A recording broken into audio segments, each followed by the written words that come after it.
Terima kasih buat waktunya. Di sini saya ingin menyelesaikan tugas proyek kalkulus kedua saya yang berjudul integral parsial. Nama saya Agrecia Surapana Buristopo dengan nomor NIM 200-592 dari Teknik Penerbangan, disusun untuk proyek kalkulus 2 yang diampu oleh Ibu Rindu Alriafindra. Poin bahasan.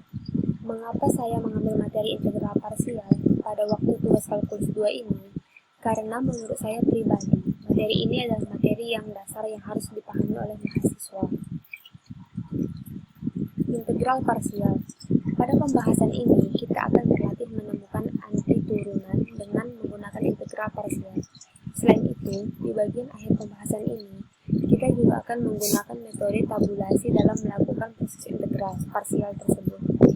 Teknik integral parsial dapat diterapkan dalam berbagai macam fungsi, dan secara khusus teknik tersebut sangat berguna jika dijumpai dengan integran yang melibatkan perkalian fungsi-fungsi aljabar dan transendental. Sebagai contoh, integral parsial akan sangat berfungsi dengan baik untuk menyelesaikan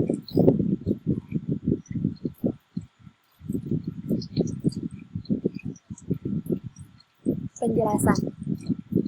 Di sini bisa kita lihat bahwa ini adalah rumus awal dari integral. Integral parsial didasarkan pada rumus turunan dari perkalian dua fungsi. Yang mana ini adalah fungsi di mana U dan V adalah fungsi-fungsi yang terdiferensialkan dalam X. Jika U dan V kontinu, kita dapat mengintegralkan kedua ruas dari persamaan di atas dan memperoleh ini. UV sama dengan integral UV dx plus integral UV dx sama dengan integral UV dv plus integral V du. Dengan menulis kembali persamaan di atas, diperoleh teorema berikut. 1. Teorema integral parsial. Jika U dan V adalah fungsi-fungsi dalam X yang kontinu dan terdiferensialkan, maka integral U dv sama dengan U min integral V du. Rumus integral parsial ini menyatakan integral aslinya ke dalam bentuk integral yang lain. Berdasarkan pemilihan U dan dv akan lebih mudah menyelesaikan bentuk integral yang kedua daripada bentuk aslinya. Karena pemilihan U dan dv sangatlah krusial dalam proses integral parsial.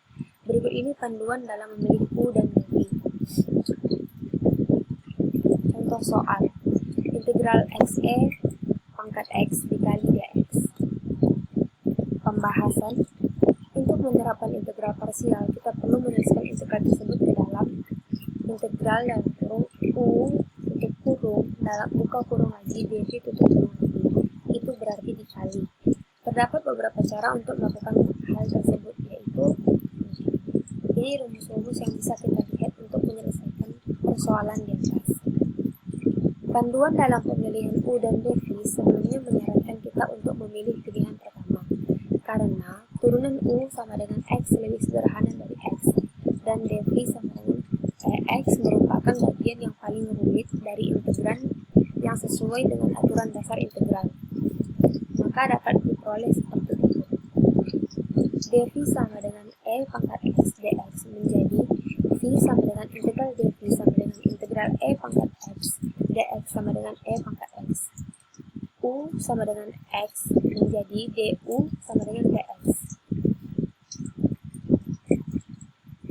Sekarang, dengan integral parsial akan dihasilkan. Ini adalah rumus integral parsial. Integral U dv sama dengan UV min integral V du.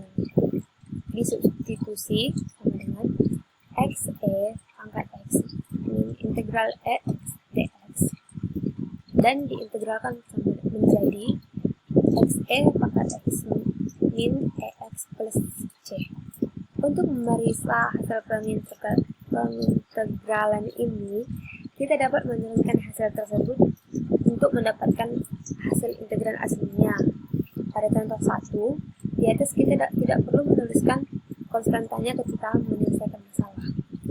V sama dengan integral EX dx sama dengan EX plus C1. Untuk mengilustrasikan hal ini, cobalah mengganti V sama dengan EX dan V sama dengan EX plus C1. Kemudian, terapkan proses integral parsial untuk melihat bahwa kamu akan mendapatkan hasil yang sama. Panduan dalam proses integral parsial. 1. Cobalah untuk memisalkan dv sebagai bagian yang sangat rumit dari integran yang sesuai dengan aturan dasar integral, sehingga U merupakan faktor lainnya dari integran. 2. Cobalah untuk memisalkan U sebagai bagian dari integran yang turunannya lebih sederhana dari U. Selanjutnya, dv merupakan faktor integral lainnya. Perhatikan bahwa dv selalu membuat dx dari integran aslinya.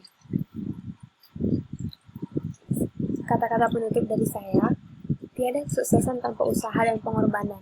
Mungkin dalam saya menjelaskan beberapa materi ini, saya masih banyak kekurangan. Mungkin karena ini pertama kalinya tugas saya mendapat tugas seperti ini di dalam pembelajaran kalkulus, atau mungkin memang saya yang kurang mengerti dalam materi yang saya bawa tadi. Mohon sarannya ke depannya. Sekian dan terima kasih.